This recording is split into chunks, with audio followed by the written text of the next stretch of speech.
রাজনৈতিক দলের বিরুদ্ধে ব্যবস্থা নিতে সুপারিশের ক্ষমতা পেল ট্রাইব্যুনাল। অধ্যাদেশ সংশোধনের খসড়া উপদেষ্টা পরিষদে অনুমোদন। গণহত্যা মামলায় সাবেক আইজি সহ ৮ কর্মকর্তাকে শোন অ্যারেস্ট। আলাদা মামলায় ফের আনিসুল হক ৫ ও জ্যাকব ৩ দিনের রিমান্ডে।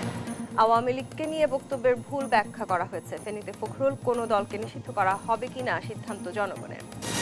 জাহাঙ্গীরনগর বিশ্ববিদ্যালয়ে ছাত্রী মৃত্যুর ঘটনায় ব্লকেড কর্মসূচি। নিরাপদ ক্যাম্পাস নিশ্চিতে শিক্ষার্থীদের ৮ দফা দাবি। রংপুরে নষ্ট বেশিরভাগ সিসি ক্যামেরা, ধরাছোঁয়ার বাইরে অপরাধীরা বেগ পোহাচ্ছে। নগর পুলিশ দ্রুত ব্যবস্থা নেওয়ার পরামর্শ। দেখছিলেন দেশ জনপদ সংবাদ শিরোনাম, সঙ্গে আছি আমি তাসনু খাতুন। মানবতা বিরোধী অপরাধে জড়িত রাজনৈতিক দলের বিরুদ্ধে ট্রাইব্যুনাল শাস্তিমূলক ব্যবস্থা নেওয়ার সুপারিশ করতে পারবে এমন বিধান রেখে আন্তর্জাতিক অপরাধ ট্রাইব্যুনাল অধ্যাদেশ ২০২৪-এর খসড়া অনুমোদন দিয়েছে উপদেষ্টা পরিষদ। বুধবার সচিবালয়ে উপদেষ্টা পরিষদের বৈঠকে এই অনুমোদন দেওয়া হয়। ১৯৭৩ সালের আন্তর্জাতিক অপরাধ ট্রাইব্যুনাল আইন সংশোধন করে আইন মন্ত্রণালয়ের লেজিসলেটিভ ও সংসদ বিষয়ক বিভাগ এই অধ্যাদেশ এনেছে। এর আগে বেলা ১১টার দিকে অন্তর্বর্তীকালীন সরকারের উপদেষ্টা পরিষদের প্রথম বৈঠক বসে সচিবালয়ে। এতে সভাপতিত্ব করেন প্রধান উপদেষ্টা ডক্টর মোহাম্মদ ইউনূস। দায়িত্ব নেয়ার এটি প্রধান উপদেষ্টার প্রথম সচিবালয়ের অফিস।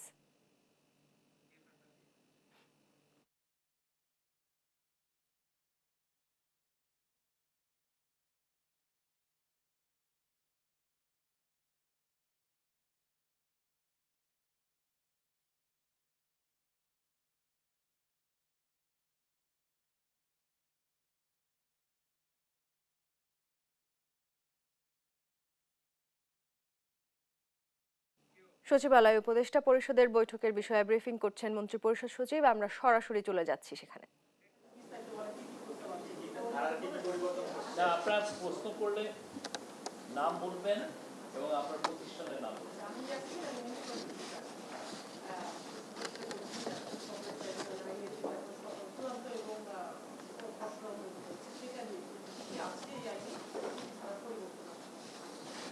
এইটা এত বিস্তারিত বলা সমীচীন হবে না, অনেক সময় লাগবার কথা। অনেকগুলি হ্যাঁ স্যালিয়েন্ট ফিচার্সগুলি বলা যেতে পারে। যেমন কিছু কিছু অপরাধের স্থল আগে ঠিক করা ছিল শুধুমাত্র বাংলাদেশের অভ্যন্তরে। এখন বাংলাদেশের বাইরেও যদি আন্তর্জাতিক অপরাধ ট্রাইব্যুনালের পারভিউভুক্ত জুরিসডিকশনভুক্ত কোনো অপরাধ সংগঠিত হয়ে থাকে, সেগুলিও এই নতুন সংশোধনের মাধ্যমে ইনকর্পোরেট করা যাবে, কগনিজেন্সে নেওয়া যাবে। একটা দুটো বলি, আমার সব কিছু মনে থাকবে না, আপনাদের মতো স্মরণশক্তি আমার অত ভালো না। আর একটা জিনিস আছে, যেমন একটা বিষয়ে অনেক আলোচনা হয়েছে কিন্তু সিদ্ধান্ত মানে যে পাবলিক হিয়ারিং হবে কিনা। যেমন অনেক সময় দেখা যায় যে কেউ ছবি নিতে চান, ভিডিও অডিও এগুলো রেকর্ড করতে চান যে কোর্ট প্রসিডিংয়ের। তো সেটা একটা অভিনবত্ব বা আমরা একটা মডার্ন হয়েছি, প্রোগ্রেসিভ হয়েছি, এটা আলাপ আলোচনা হয়েছে যে আমরা কোর্টের ডিসক্রিপশনে ছেড়ে দিতে পারি। কোর্ট হয়তো এগুলি পরবর্তীকালের রেকর্ড হিসেবে সংরক্ষণের জন্য তারা হয়তো অডিও এবং ভিডিও রেকর্ডিং করতে পারে। এই আইনের প্রভিশনটা রাখা হয়েছে। এছাড়া আরও আছে যে ইন্টারলোকিউটরি অ্যাপিল। যেন একটা মামলার প্রসিডিং চলছে, প্রসিডিং চলা অবস্থায় কোনো একটা পয়েন্টে অথবা একটা ছোট্ট অর্ডারের বিপক্ষে সংক্ষুব্ধ পক্ষ অ্যাপিল করতে চাইতে পারেন যে এই অর্ডারটা বা এই অংশটুকু আমি মানি না। সেই ওই ইন্টারলোকিউটরি অ্যাপিল তারা করতে পারবেন, এই প্রভিশন যুক্ত হয়েছে এবং সেটা একটা নির্দিষ্ট সময় দেওয়া হয়েছে যে 30 দিনের মধ্যে সেটা নিষ্পত্তি করতে হবে। আইনের এই ধরনের কিছু বিধান সংযুক্ত হয়েছে। আমার সামনে যদি এটা থাকতো বা একটু বেশি সময় ধরে আমি এখানে কথা বলতে পারতাম, তাহলে হয়তো একটা বিষয় আমি রফিকুল বাসার চ্যানেলে কাজ করি, রাজনৈতিক দল নিষিদ্ধ করার বিষয়ে একটা ছিল, মানে নিষিদ্ধ করতে পারার একটা এই বিষয়টা ছিল। এই বিষয়টাতে পলিটিক্যাল কনোটেশন আছে। তো আমার মনে হয় জনাব প্রফেসর আসিফ নজরুল আজকে হয়তো আপনাদের সাথে এই বিষয়ে আরো বিস্তারিতভাবে কথা বলতে পারবেন।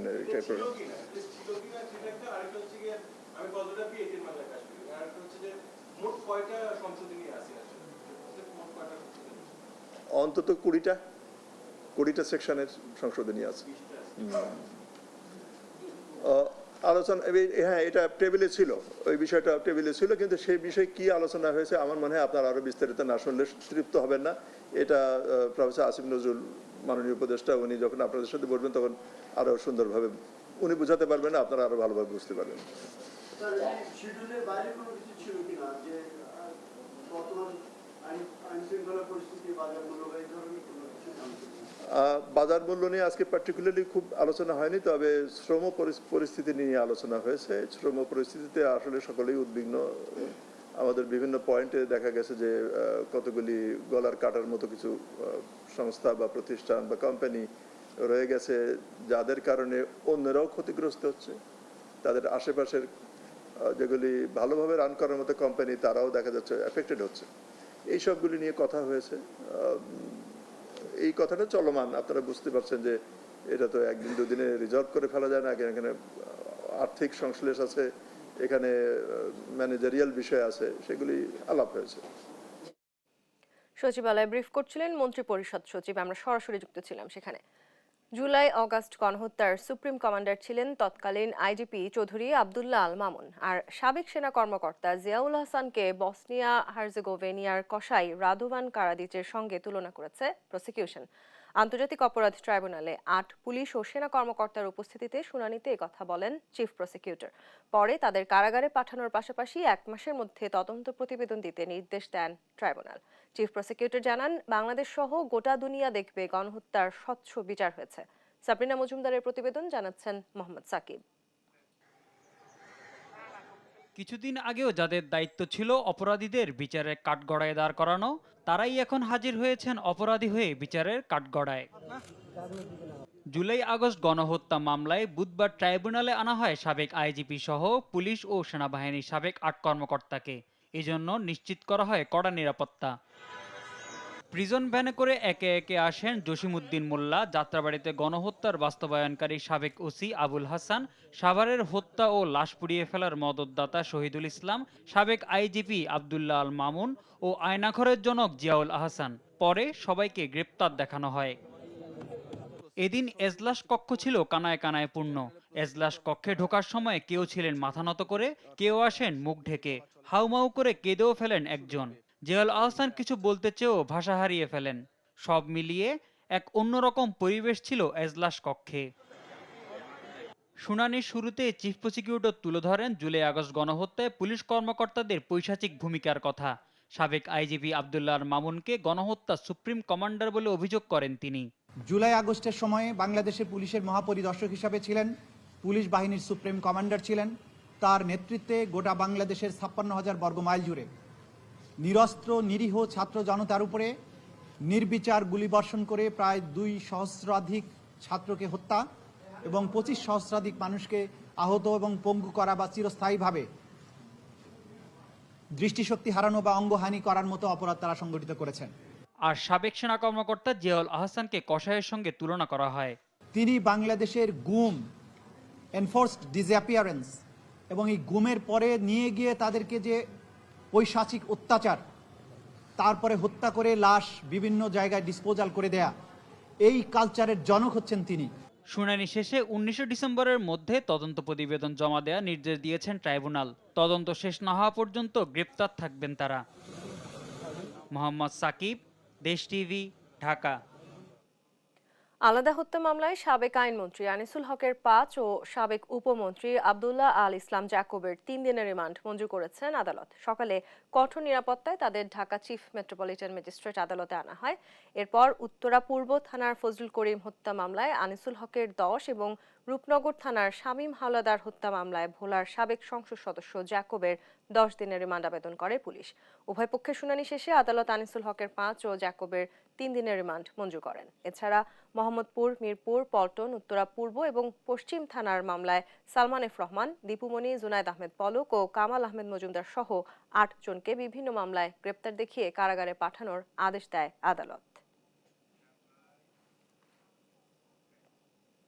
বিএনপির মহাসচিব মির্জা ফখরুল ইসলাম আলমগীর বলেছেন, বিএনপি কাউকে নির্বাচনে আনতে চায় এমনটা বলা হয়নি। কে নির্বাচন করবে, কে করবে না তা ঠিক করবে জনগণ। বুধবার দুপুরে ফেনীতে বেগম খালেদা জিয়ার পৈতৃক বাড়িতে বন্যায় ক্ষতিগ্রস্ত শিক্ষার্থী ও জনসাধারণের মাঝে সহায়তা প্রদান অনুষ্ঠানে তিনি এই কথা বলেন। এ সময় মির্জা ফখরুল বলেন, শেখ হাসিনা সহ যারা মানুষ খুন করেছে, জনগণের সম্পদ লুট করেছে, তাদের অবশ্যই বিচার করতে হবে। তিনি আরো বলেন, আওয়ামী লীগের দস্যুরা পালিয়েছে, দেশের সবাইকে ঐক্যবদ্ধ হতে হবে। নতুন সরকার জঞ্জাল পরিষ্কার করে একটা নির্বাচন দিবেন, সেই নির্বাচনের মাধ্যমে দেশ গণতন্ত্রের পথে আরো এগিয়ে যাবে। আমরা বলেছি যে আমরা একটা রাজনৈতিক দল কে রাজনীতি করবে, কে রাজনীতি করবে না, সেটা তো নির্ধারণ করবে জনগণ। আমি একটা রাজনৈতিক দল হিসেবে তো সে নির্ধারণ করতে পারি না। সুতরাং এখানে কোনো ভুল বুঝাবুঝির অবকাশ নাই। আমরা কখনোই কাউকে কোনো দলকে নির্বাচন করতে দিতে মানা করিনি, কিন্তু যারা হত্যা করেছে, যারা মানুষ খুন করেছে, যারা অন্যায় করেছে, দেশের আপনার সম্পদ নষ্ট করেছে, বিদেশে টাকা পাঠিয়ে দিলে, তাদেরকে অবশ্যই হাসিনা সহ সকলকে নিয়ে সেখানে বিচার করতে হবে, তাদেরকে শাস্তি দিতে হবে। 7 কলেজকে বিশ্ববিদ্যালয়ে রূপান্তর করা সম্ভব কি না এ নিয়ে আলোচনা করে সিদ্ধান্ত নেওয়া হবে বলে জানিয়েছেন শিক্ষা উপদেষ্টা ওয়াহিদুজ্জামান। বুধবার ঢাকা কলেজ পরিদর্শনে এসে এমন আশ্বাস দেন তিনি। শিক্ষার্থীদের উদ্দেশ্যে বলেন, শিক্ষা খাতকে সর্বোচ্চ গুরুত্ব দিচ্ছে অন্তর্বর্তী সরকার। সবাইকে ধৈর্য ধরার আহ্বান জানিয়ে বলেন, দ্রুত পর্যবেক্ষক কমিটি গঠন করা হবে এবং তারা গুরুত্বের সঙ্গে কাজ করবে।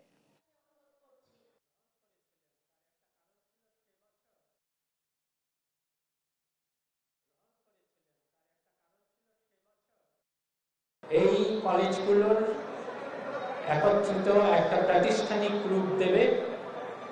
সেখানে কলেজগুলোকে কি করে আরো স্বায়ত্তশাসন দেওয়া যায়, তাদের সুযোগ সুবিধা অবকাঠামো কি করে আরো বাড়ানো যায় এবং সেগুলোকে সমন্বিত ভাবে একটা প্রাতিষ্ঠানিক রূপ কি করে দেওয়া যায়, সেটার নাম তোমাদের সকলের সাথে আলোচনা করেই দেয়া হবে। বকেয়া বেতনের দাবিতে পঞ্চম দিনের মতো চন্দ্রা নবীনগর সড়ক অবরোধ করেছে পোশাক শ্রমিকরা। শিল্প পুলিশ জানায়, গতরাতে অবরোধ তুলে নিলেও বুধবার সকাল 10টা থেকে পঞ্চম দিনের মতো সারাবো এলাকায় বেক্সিমকো ইন্ডাস্ট্রিয়াল পার্কের শ্রমিকেরা 1 মাসের বকেয়া বেতনের দাবিতে চন্দ্রা নবীনগর মহাসড়ক অবরোধ করেছে। অপরদিকে জিরানী এলাকায় হামিম গ্রুপের দ্যাটস ইট নেটওয়ার্ক কারখানার শ্রমিকরা বুধবার সকালে আনুমানিক 8টা থেকে 11:30 পর্যন্ত চন্দ্রা নবীনগর সড়ক অবরোধ করে বিক্ষোভ করেছে। শ্রমিকরা জানায়, সকাল 6টার দিকে কারখানার সামনে বাস চাপায় তাদের 3 জন শ্রমিক আহত হয়। এর প্রতিবাদে তারা ফ্লাইওভার নির্মাণ ও কারখানার অব্যবস্থাপনা দূর করা সহ বিভিন্ন দাবিতে সড়ক অবরোধ কর্মসূচি করে।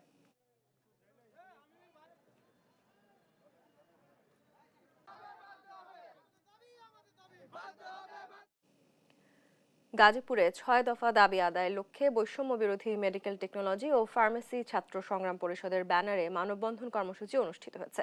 বুধবার দুপুরে শহীদ তাজউদ্দিন আহমদ মেডিকেল কলেজ ও হাসপাতালের সামনে এই মানববন্ধন অনুষ্ঠিত হয়। এ সময় বক্তারা বিভিন্ন সময়ে বৈষম্যের শিকার হওয়ার প্রতি নিন্দা জানিয়ে দেশের আপামর জনসাধারণের মানসম্মত ও সঠিক স্বাস্থ্যসেবা নিশ্চিতকরণের দাবিতে 6 দফা দাবি পেশ করেন।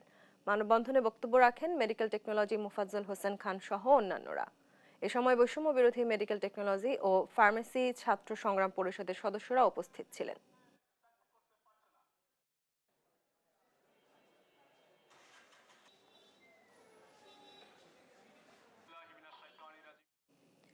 কয়েকটি কিশোর গ্রুপের দাপটে অতিষ্ঠ কুমিল্লাবাসী। শুধু চুরি, ডাকাতি, ছিনতাই, চাঁদাবাজি নয়, ঘটছে একাধিক খুনের ঘটনাও। ক্ষমতা জানান দিতে প্রকাশ্যে দেয়া হচ্ছে অস্ত্রের মহড়া, সেসব আবার সামাজিক যোগাযোগ মাধ্যমে ছড়িয়ে দিয়ে বাড়াচ্ছে আতঙ্ক। সচেতন নাগরিকরা বলছেন, রাজনৈতিক ছত্রছায়াতেই এসব অপকর্ম চালাচ্ছে কিশোর অপরাধীরা। সহকর্মী সুমন কবিরের প্রতিবেদন, জানাচ্ছেন টুম্পা আফরোজ।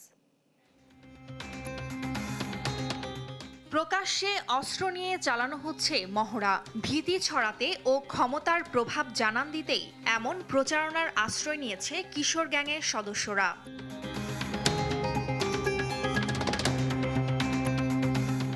কুমিল্লা নগরীতে বর্তমানে ঈগল, আরজিএস, সিএইচএম, এইচডি সহ বিভিন্ন নামে কিশোর গ্রুপ প্রকাশ্যে চালাচ্ছে তৎপরতা।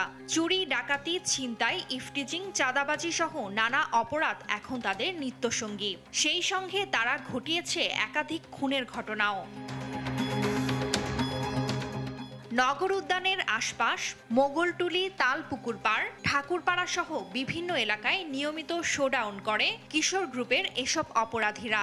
তাদের অত্যাচারে অতিষ্ঠ নগরবাসী। প্রতিনিয়ত এখানে অনেকের মোবাইল ছিনতাই হচ্ছে, আমাদের মা বোনরা অনেক সময় ইফটিজিংয়ের শিকার হচ্ছে। কুমিল্লা শহরে ইদানিং কিশোর গ্যাংয়ের মাধ্যমে মানে অনেক নির্যাতিত হইতেছে এবং খুন খারাপি অনেক কিছুতেই। আমাদের যে বাচ্চা কাচ্চারা আছে রাস্তাঘাটে বের হলে আমাদের খুব টেনশন হয়।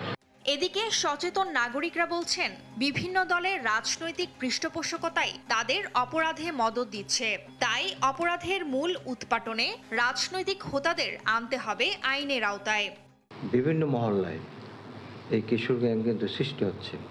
আগে আমরা ভাবতাম যারা রাজনীতি করতেন বা রাজনীতি করেছেন, যারা ক্ষমতা পান, তারাই কিশোর গ্যাংকে পৃষ্ঠপোষকতা করতেন। কিন্তু এই 3 মাসে দেশ নতুন করে পরিবর্তন হওয়ার পর এদেরকে সাপোর্ট করছে কারা? এদেরকে যদি দমন না করা হয় তাহলে কিশোর গ্যাং বাড়তেই থাকবে। পুলিশ বলছে, অস্ত্র নিয়ে মহড়া দেয়া, অসামাজিক কর্মকাণ্ডে লিপ্ত কিশোর গ্রুপের অনেক সদস্যকে এরই মধ্যে করা হয়েছে গ্রেপ্তার। অব্যাহত অভিযানও। আমরা কয়েকটি গ্যাংয়ের এরকম সদস্য যারা রয়েছে তাদের আমরা কোতোয়ালি থানায় মামলা হয়েছে, তাদের আটক করেছে। এ ধরনের যদি আমরা তথ্য পাই অবশ্যই আমরা অভিযান যেটা আমরা পরিচালনা করছি এবং আপনারাও যদি তথ্য দেন আমাদের সমন্বিত উদ্যোগেই মূলত আমাদের এটা নির্মূল করা সম্ভব হবে। কিশোর গ্রুপ নির্মূলে প্রশাসন সহ প্রত্যেক নাগরিককে এগিয়ে আসার আহ্বান সচেতন মহলের। নিউজ ডেস্ক, দেশ টিভি। ক্যাম্পাসের অভ্যন্তরে ব্যাটারি চালিত রিকশার ধাক্কায় জাহাঙ্গীরনগর বিশ্ববিদ্যালয়ের মার্কেটিং বিভাগের শিক্ষার্থী আফসানা রাচির মৃত্যুর ঘটনায় ক্যাম্পাসের ফটকগুলোতে তালা ঝুলিয়ে দিয়ে 8 দফা দাবিতে বিক্ষোভ কর্মসূচি পালন করছে শিক্ষার্থীরা। পাশাপাশি বর্জন করা হয়েছে সব ধরনের ক্লাস পরীক্ষা। এ ঘটনায় বিশ্ববিদ্যালয় প্রশাসনের পক্ষ থেকে দায়িত্বে অবহেলার কারণে 4 জনকে সাময়িক বরখাস্ত করা হয়েছে। সাভার থেকে দেওয়ান ইমনের রিপোর্ট, জানাচ্ছেন টুম্পা আফরোজ। মঙ্গলবার রাতে জাহাঙ্গীরনগর বিশ্ববিদ্যালয়ের শহীদ মিনার এলাকায় ব্যাটারি চালিত রিকশার ধাক্কায় আফসানা রাচি নামে মার্কেটিং বিভাগের এক শিক্ষার্থীর মৃত্যু হয়। এ ঘটনায় তাৎক্ষণিকভাবে এক ডেপুটি রেজিস্ট্রার সহ 4 কর্মকর্তা কর্মচারীকে সাময়িক বরখাস্ত করে বিশ্ববিদ্যালয় প্রশাসন। বুধবার বিশ্ববিদ্যালয়ে শোক দিবস ঘোষণা করে সব ক্লাস পরীক্ষা স্থগিত করা হয়। ঘটনার প্রতিবাদে ক্যাম্পাসে ব্লকেট কর্মসূচি পালন করেছেন প্রথম বর্ষের শিক্ষার্থীরা। বুধবার সকাল থেকে বিশ্ববিদ্যালয়ের ফটকে তালা ঝুলিয়ে ক্যাম্পাস জুড়ে বিক্ষোভ মিছিল করে শিক্ষার্থীরা। এরপর অবস্থান নেয় প্রধান ফটকের সামনে। পরে সেখানে সংবাদ সম্মেলনে এ হত্যাকাণ্ডের বিচার, ক্যাম্পাসে রেজিস্ট্রেশনবিহীন যানবাহন নিষিদ্ধ সহ 8 দফা দাবি তুলে ধরেন শিক্ষার্থীরা। একজন শিক্ষার্থী যেন একটি ক্যাম্পাসে নিরাপদ বোধ করে এবং ক্যাম্পাসে যে আমার এবং আমি যেন চলতে পারি এই জিনিসটাতে নিশ্চিত হয়, এটুকুই তো চাওয়া আমাদের। 100% আবাসিক বলেন, সেখানে সেই ব্যবস্থাগুলো 100% আবাসিকের মতো আছে। আপনারা যে প্রতিশ্রুতিগুলো প্রতিবাদ দেন সেই প্রতিশ্রুতিগুলো যাতে পূরণ হয়, সেই রিক্সাগুলো বাতিল করতে হবে, রেজিস্ট্রেশনবিহীন যে রিক্সাগুলো, এবং রেজিস্ট্রেশন দেওয়াতে স্বচ্ছতা নিশ্চিত করতে হবে। ক্যাম্পাসে এমন মৃত্যু অনাকাঙ্ক্ষিত উল্লেখ করে নিয়ন্ত্রণহীন পরিবহনের বিরুদ্ধে কার্যকরী পদক্ষেপ গ্রহণের আহ্বান বিক্ষুব্ধদের। বিশ্ববিদ্যালয় প্রশাসনের কাছে আহ্বান থাকবে যে ব্যাটারি চালিত রিক্সাগুলো অতি দ্রুত সত্বর বন্ধ করতে হবে এবং বিশ্ববিদ্যালয়ের সার্বিক নিরাপত্তার স্বার্থে বিশ্ববিদ্যালয় প্রশাসনকে কার্যকরী ব্যবস্থা গ্রহণ করতে হবে। দুপুরে বিশ্ববিদ্যালয়ের কেন্দ্রীয় মাঠে নিহত শিক্ষার্থী রাচির গায়েবানা জানাজা শেষে বিশ্ববিদ্যালয়ের উপাচার্য অধ্যাপক কামরুল আহসান শিক্ষার্থীদের দাবি মানার আশ্বাস দেন। যতটা সম্ভব স্বল্প সময়ের মধ্যে আলোচনা করে সিদ্ধান্ত নিয়েছি যা যা করা সম্ভব প্রশাসনের এই সীমাবদ্ধতার মধ্যেও তা সবটুকুই করব, কারণ এটা আসলে দাবি হিসেবে গ্রহণ করিনি আমি, এটা আমার নিজেরও দাবি। নিরাপদ ক্যাম্পাস নিশ্চিতে প্রশাসন প্রয়োজনীয় ব্যবস্থা না নিলে বড় আন্দোলনের হুঁশিয়ারি শিক্ষার্থীদের। নিউজ ডেস্ক, দেশ টিভি। দেখছেন দেশ জনপদ সংবাদ।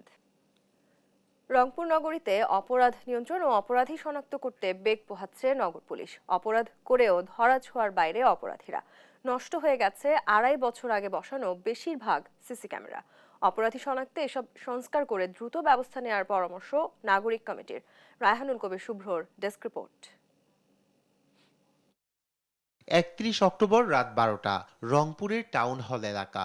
বেপরোয়া গতির একটি প্রাইভেট কার পিষে দেয় রাস্তার পাশে থাকা অন্তত 5 জনকে। চিকিৎসাধীন অবস্থায় মারা যান এক রিকশা চালক। ভাগ্যক্রমে বেঁচে গেলেও গুরুতর আহত হন দেশ টিভির সাংবাদিক রফিক। ঘটনার 15 দিনেও সেই ঘাতকের পরিচয় নিশ্চিত করতে পারেনি পুলিশ। এ নিয়ে ক্ষুব্ধ নগরবাসী। বিরিয়ানি হাউসের পাশ থেকে ওখানে একটা গাড়ি মারছে, তারপরে একটা মারছে, একটা রিক্সা মারছে, একটা সাংবাদিক মারছে, তারপর আমার দোকানের সামনে একটা গাড়ি মারি দিয়েছে। বর্তমানে যে জিনিসটা লক্ষ্য করতেছি, আমাদের সিসি ক্যামেরা না থাকার কারণে যে আমাদের অ্যাক্সিডেন্টগুলো বাড়ছে এবং যে চুরি ডাকাতিগুলো হচ্ছে এটাকে শনাক্ত করা যাচ্ছে না। অপরাধ নিয়ন্ত্রণে 2022 সালের শুরুতে নগরীর গুরুত্বপূর্ণ 18 স্থানে 91টি সিসি ক্যামেরা স্থাপনের মাধ্যমে আইন শৃঙ্খলা মনিটরিং কার্যক্রম শুরু করে নগর পুলিশ। এতে চুরি ছিনতাই সহ সব ধরনের অপরাধ নিয়ন্ত্রণে আসলেও সম্প্রতি 64টি সিসি ক্যামেরা নষ্ট হওয়ায় বেপরোয়া হয়ে উঠেছে অপরাধীরা। পুলিশও বলেছে যদি সিসি ক্যামেরা থাকতো আমরা রাস্তায় কিন্তু সিসি ক্যামেরা দেখেই শনাক্ত করতাম চোর, সেক্ষেত্রে কিন্তু আমরা ধরতে পারতাম। বিশেষ করে সিসি ক্যামেরা সিটি কর্পোরেশন না থাকার কারণেই পুলিশ কিন্তু অন্যান্য চুরি থেকে শুরু করে মোটরসাইকেল কোনো কিছু উদ্ধার করতে পারতেছে না। হরহামেশাই নগরীতে ঘটছে মোটরসাইকেল চুরির ঘটনা। গেল 1 মাসে শুধু কোতোয়ালি থানায় অভিযোগ পড়েছে কমপক্ষে 5টি। এ অবস্থায় নিরাপদ নগর গড়তে পুলিশি তৎপরতা বৃদ্ধি এবং নষ্ট হওয়া সিসি ক্যামেরা সচল করার দাবি সচেতন মহলের। চালককে যেমন শনাক্ত করতে পারেনি, পাশাপাশি এই ঘটনার কোনো আলামত উদ্ধার করতে পারেনি। আমরা মনে করি যে আসলে আজকে নগর জুড়ে যে চোর ছিনতাইকারীদের যে দৌরাত্ম্য বেড়েছে, এক্ষেত্রে আসলে প্রধানতম যেটি দুর্বলতা যে আসলে নগরের গুরুত্বপূর্ণ স্থাপনাগুলোতে সিসি ক্যামেরা না থাকা। অপরাধ নিয়ন্ত্রণ এবং অপরাধী শনাক্তে প্রয়োজনীয় উদ্যোগ নেওয়ার কথা জানিয়েছে মহানগর পুলিশ। বেশ কিছু সিসি ক্যামেরা ইতিমধ্যে নষ্ট হয়েছে বিভিন্ন কারণে। তো এটার ভিতরে আপনার সিটি কর্পোরেশনের কিছু দেওয়া সিসি ক্যামেরা ছিল, আমাদের মেট্রোপলিটনের পক্ষ থেকে দেওয়া ছিল। তো আমরা খুব সম্প্রতি এটা আমরা ঠিক করে ফেলতেছি, এটা কার্যক্রম চলতেছে। শীঘ্রই প্রয়োজনীয় ব্যবস্থা নিয়ে নগরকে নিরাপদ করতে জোর দাবি নগরবাসীর। নিউজ ডেস্ক, দেশ টিভি। ইসলামী বিশ্ববিদ্যালয়ে নবীন শিক্ষার্থীদের র্যাগিং এর অভিযোগে 5 শিক্ষার্থীকে কারাগারে পাঠানো হয়েছে। মঙ্গলবার সন্ধ্যায় অভিযুক্তদের কুষ্টিয়ার অতিরিক্ত চিফ জুডিশিয়াল ম্যাজিস্ট্রেট আদালতে সোপর্দ করা হলে বিচারক তাদের কারাগারে পাঠানোর নির্দেশ দেন। ভুক্তভোগীদের অভিযোগ, 5 শিক্ষার্থী ভুক্তভোগীদের অশোভন আচরণ, বিভিন্নভাবে হুমকি দেওয়া সহ নানাভাবে মানসিক ও শারীরিক নির্যাতন করে আসছিলেন। নাহিদ হাসান তিতাসের রিপোর্ট, জানাচ্ছেন আপন অপু। আধা ঘন্টা আমার অ্যাক্টিং করা আছে ভাই, যখন পড়াবি কনভেন্স করবি ওই যতক্ষণ রাত যাবে না ততক্ষণ করতে হবে। আমি যেখানে আছি একদম শুনিয়ে ভাই এখানে যে এসব মানে ফেস করতে 15 দিন আসছি ভাই, একদিন পড়তে পারি না। যখন কোনো না কোনো সময় তোদের ডাকছে। এভাবেই ইবির ক্যাম্পাসে সিনিয়রদের হাতে র্যাগিংয়ের শিকারের বর্ণনা দেন নবীন শিক্ষার্থীরা।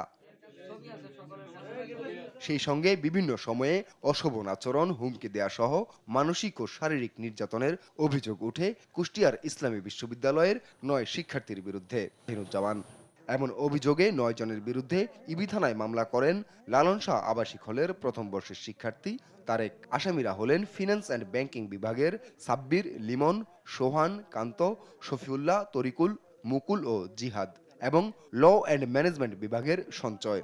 তারা প্রত্যেকেই বিশ্ববিদ্যালয়ের 2022-23 শিক্ষাবর্ষের শিক্ষার্থী। রায় নিয়ে কথা বলতে ওটা আমি মানতে পারি না, অনেক কান্নাকাটি করছি। 12 ব্যাচে বাইরেও ছিল, দেন হচ্ছে ওনার আমার কাছে ক্ষমা চাইছে। তারপর ওনার বাইরে আমাকে কালকে বলছে তুমি করবে কি করবে না, আমার সব বন্ধুরা তো করাইছে। এদের মধ্যে 5 জনকে মঙ্গলবার সন্ধ্যায় ক্যাম্পাস থেকে গ্রেপ্তার করে পুলিশ। গত রাতে কুষ্টিয়ার অতিরিক্ত চিফ জুডিশিয়াল ম্যাজিস্ট্রেট আদালতে তাদের তোলা হলে বিচারক কারাগারে পাঠান। এদিকে র্যাগিংয়ের ঘটনা তদন্তে লালন শাহ হলের প্রভোস্ট অধ্যাপক আক্তার হোসেনকে প্রধান ও সহকারী রেজিস্ট্রার জিল্লুর রহমানকে সদস্য সচিব করে 4 সদস্যের তদন্ত কমিটি গঠন করেছে বিশ্ববিদ্যালয় কর্তৃপক্ষ। মানে অলরেডি তো বিশ্ববিদ্যালয়ে একটা তদন্ত কমিটি অলরেডি করছে হল প্রশাসন। ভাইস চ্যান্সেলর স্যার আসবে, আসার পরে ওনারা মনে হয় রবিবারের মধ্যে, আমাদের সহকারী প্রক্টর একজন আছে আর কি ওই তদন্ত কমিটিতে, খুব দ্রুতই রিপোর্টটা দিবে। তারপরে এটা আমাদের অ্যান্টি র্যাগিং সেল আছে, সেই বিষয়গুলো কাজ করবে আর কি বিষয়টা নিয়ে। তদন্তে সত্যতা পাওয়া গেলে বিশ্ববিদ্যালয়ের বিধি মোতাবেক দোষীদের বিরুদ্ধে ব্যবস্থা নেওয়ার কথাও জানান প্রক্টর অধ্যাপক শাহিনুজ্জামান। নিউজ ডেস্ক, দেশ টিভি। কুষ্টিয়ার দৌলতপুরে মা ছেলেকে শ্বাসরোধ করে হত্যার ঘটনায় 3 জনকে মৃত্যুদণ্ডাদেশ দিয়েছেন আদালত। বুধবার দুপুরে কুষ্টিয়ার অতিরিক্ত দায়রা জজ প্রথম আদালতের বিচারক সোহানী ভূষণ এই রায় দেন। এছাড়াও প্রত্যেক আসামিকে 50,000 টাকা জরিমানা, অনাদায়ে 1 বছরের সশ্রম কারাদণ্ডের আদেশ দেন আদালত। রায় ঘোষণার পর আসামিদের কড়া নিরাপত্তায় কুষ্টিয়া জেলা কারাগারে পাঠানো হয়। মামলার সূত্রে জানা যায় 2019 সালের 18 নভেম্বর নিজ বাড়িতে হত্যার শিকার হয় দৌলতপুরের সোনাইকান্দি গ্রামের সানোয়ারা খাতুন ও তার ছেলে রাজ।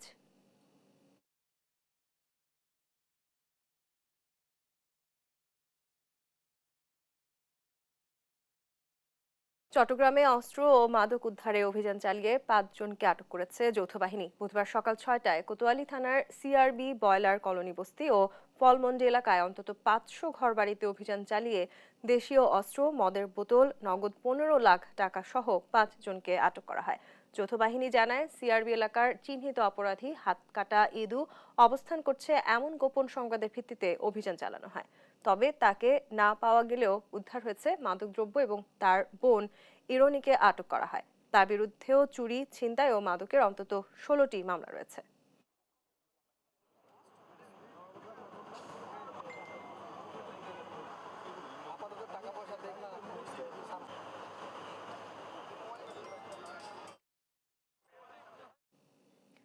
ময়মনসিংহে বিস্ফোরক মামলায় 7 আওয়ামী লীগ নেতাকে গ্রেপ্তার করেছে যৌথ বাহিনী। মঙ্গলবার রাতে নগরের শম্ভুগঞ্জ এলাকায় অভিযান চালিয়ে তাদের গ্রেপ্তার করা হয়।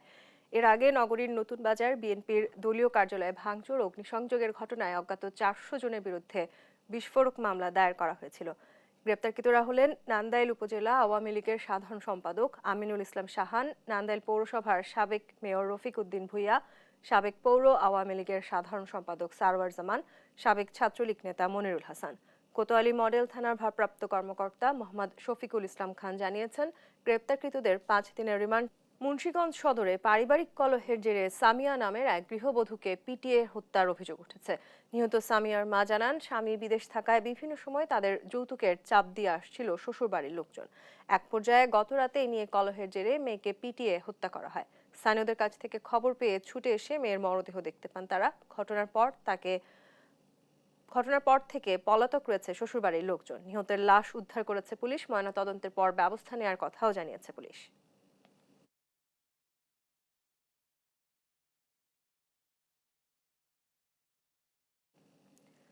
নিম্নমানের সেবা, রোগীর স্বজনদের থেকে টাকা চাওয়া, অপরিচ্ছন্নতা সহ নানা অব্যবস্থাপনার মধ্য দিয়ে চলছে লালমনিরহাট সদর হাসপাতাল।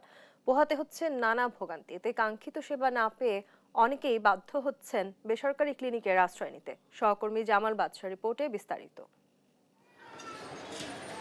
লালমনিরহাট 250 শয্যা বিশিষ্ট হাসপাতাল অন্তত 18 লাখ মানুষের চিকিৎসা সেবার ভরসার জায়গা। তবে এখন এই হাসপাতালটি চলছে নানা অব্যবস্থাপনার মধ্য দিয়ে। নিম্নমানের সেবা, রোগী ও স্বজনদের থেকে বাড়তি টাকা আদায়, অপরিচ্ছন্ন পরিবেশে রোগী সেবা সহ নানা অনিয়মের অভিযোগ উঠছে কর্তৃপক্ষের বিরুদ্ধে। হাসপাতালের সঠিক সেবা না পেয়ে অনেকেই বাধ্য হয়ে যাচ্ছেন বেসরকারি ক্লিনিকগুলোতে। পর্যাপ্ত বেড নাই, তারপরে যে টেস্টগুলো দেয়, এই টেস্টগুলো করার পর ডাক্তার চেঞ্জ হয়, উনি আবার আসে অন্য টেস্ট দেয়, আগের টেস্টগুলো দেখে না। তা সরকারি হাসপাতাল আসছি আমি টাকা বাঁচানোর জন্য, যদি বারবার এইভাবে আমার টেস্টেই করা লাগে তাহলে এখানে আসে আমার লাভ কি? হাসপাতালে গন্ধ টন্ধ যেন থাকাই যায় না, বাথরুমের খুব অপরিষ্কার, মানে ঠিক মতন চিকিৎসাপাতি পাওয়া যায় না। সবাই এটা টাকা চায়, খালি চিকিৎসা করবে গেলে সিস্টারের কাছে সুই দিলে তাও টাকা চায়। একটা রুগী উপর নিচতলা থেকে উপর আনলে তাও 100 টাকা দেওয়া খায়। শুধু ইনডোর নয়, হাসপাতালের আউটডোরে সেবা নিতে আসা রোগীরা পড়ছেন নানা হয়রানিতে। দীর্ঘ লাইন পার করে চিকিৎসকের দেখা পেলেও পাচ্ছে না সঠিক চিকিৎসা বলে অভিযোগ তাদের। টিকিট কাটার ওখানেও লাইন ধরতে হয়, আর এরপর হচ্ছে এখানে আসতে হয়। আর এখানে তো অনেক বড় সিরিয়াল, যেহেতু হচ্ছে ডাক্তারের একটা মানে একজন ডক্টর আমাদেরকে দেখেন। এখানে হচ্ছে মহিলাদের পাশেই হোক আর হচ্ছে পুরুষ ওয়ার্ডের পাশেই হোক, বাথরুমগুলো এত জঘন্য, মানে ওখানে গেলেই বমি আসে। একটা রুগী যখন থাকবে সে তো এখানে সুস্থ হওয়ার জন্য থাকবে, কিন্তু এখানে 2 দিন থাকলে সে একটা রোগ ভালো হতে হতে না হতে আরেকটা রোগের মধ্যে আক্রান্ত হয়ে যাবে। তবে জনবল সংকটের অজুহাত দেখিয়ে দায়সারা বক্তব্য হাসপাতাল কর্তৃপক্ষের। তত্ত্বাবধায়ক বলছেন, অনিয়মের অভিযোগ পেলে নেওয়া হবে ব্যবস্থা। চিকিৎসকের সংকটের কারণে আমাদের এই সেবা প্রদানে চিকিৎসকরা হিমশিম খাচ্ছে। এছাড়াও আমাদের পরিচ্ছন্নতা কর্মী যথেষ্ট পরিমাণে না থাকায় হাসপাতালে পরিষ্কার পরিচ্ছন্নতা আমাদের ধরে রাখা বা পরিষ্কার পরিচ্ছন্নতা করা বেশ কঠিন হয়ে পড়েছে। আর আমাদের এখানে যদি কোনো অনিয়মের অভিযোগ আসে সেক্ষেত্রে আমরা ব্যবস্থা নেব। হাসপাতালটিতে সেবার মান বৃদ্ধি ও অনিয়ম বন্ধে দ্রুতই পদক্ষেপ নেওয়ার দাবি সচেতন মহলের। জামাল বাদশা, দেশ টিভি, লালমনিরহাট। এবার ভিন্নধর্মী খবর। শীতের শুরুতেই নাটোরের চলন বিলে আসতে শুরু করেছে অতিথি পাখি। পাখিদের কলকাকলিতে মুখরিত চারপাশ। এত সুন্দর পরিবেশেও তৎপর পাখি শিকারীরা। এতে ক্ষতির মুখে পড়ছে অতিথি পাখির অবাধ বিচরণ। পরিবেশ কর্মীরা বলছেন, আইনের সঠিক প্রয়োগের অভাবে শিকারীরা সুযোগ নিচ্ছে। সহকর্মী তারিকুল হাসানের প্রতিবেদন, জানাচ্ছেন টুম্পা আফরোজ।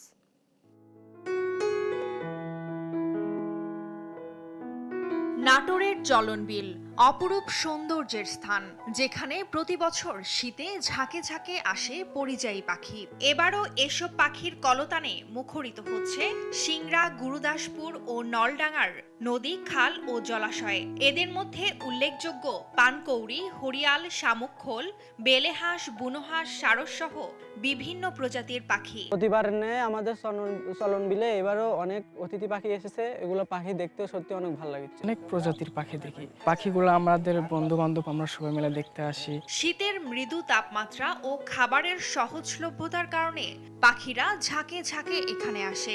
এ সুযোগের অপব্যবহার করে কিছু অসাধু অর্থলোভী শিকারীরা কারেন্ট জাল ও ফাঁদ পেতে নামে পাখি শিকারে। কিছু লোকজন বিলের মধ্যে কারেন্ট জাল নিয়ে পাখি শিকার করে।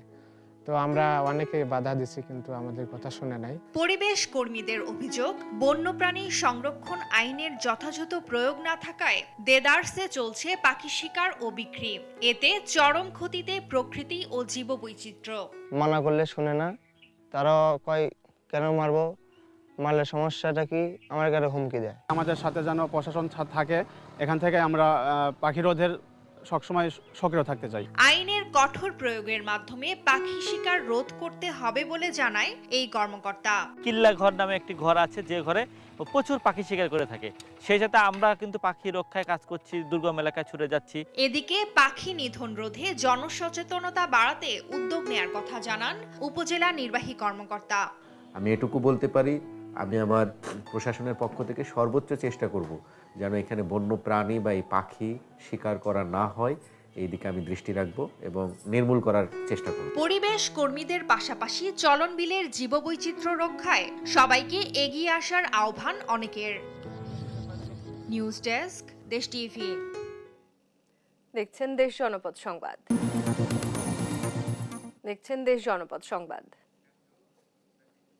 ফেনীতে সমাবেশে বক্তব্য দিচ্ছেন বিএনপি মহাসচিব মির্জা ফখরুল ইসলাম। আমরা সরাসরি যুক্ত হচ্ছি বক্তব্যে। আমাকে যখন বক্তৃতার সুযোগ দেওয়া হয়, কথা বলার সুযোগ দেওয়া হয়, তখন আর সময় থাকে না। এর মধ্যে আমি যতটুকু পারি আপনাদের সামনে তুলে দেওয়ার চেষ্টা করব। 20 মিনিট আছে, 20 মিনিট। প্রিয় বন্ধুরা এবং মা বোনেরা, দেশনেত্রী বেগম খালেদা জিয়া, আমি আগেই বলেছি, উনি স্লোগান দেন, তাই না? ফেনীর মেয়ে নেত্রী।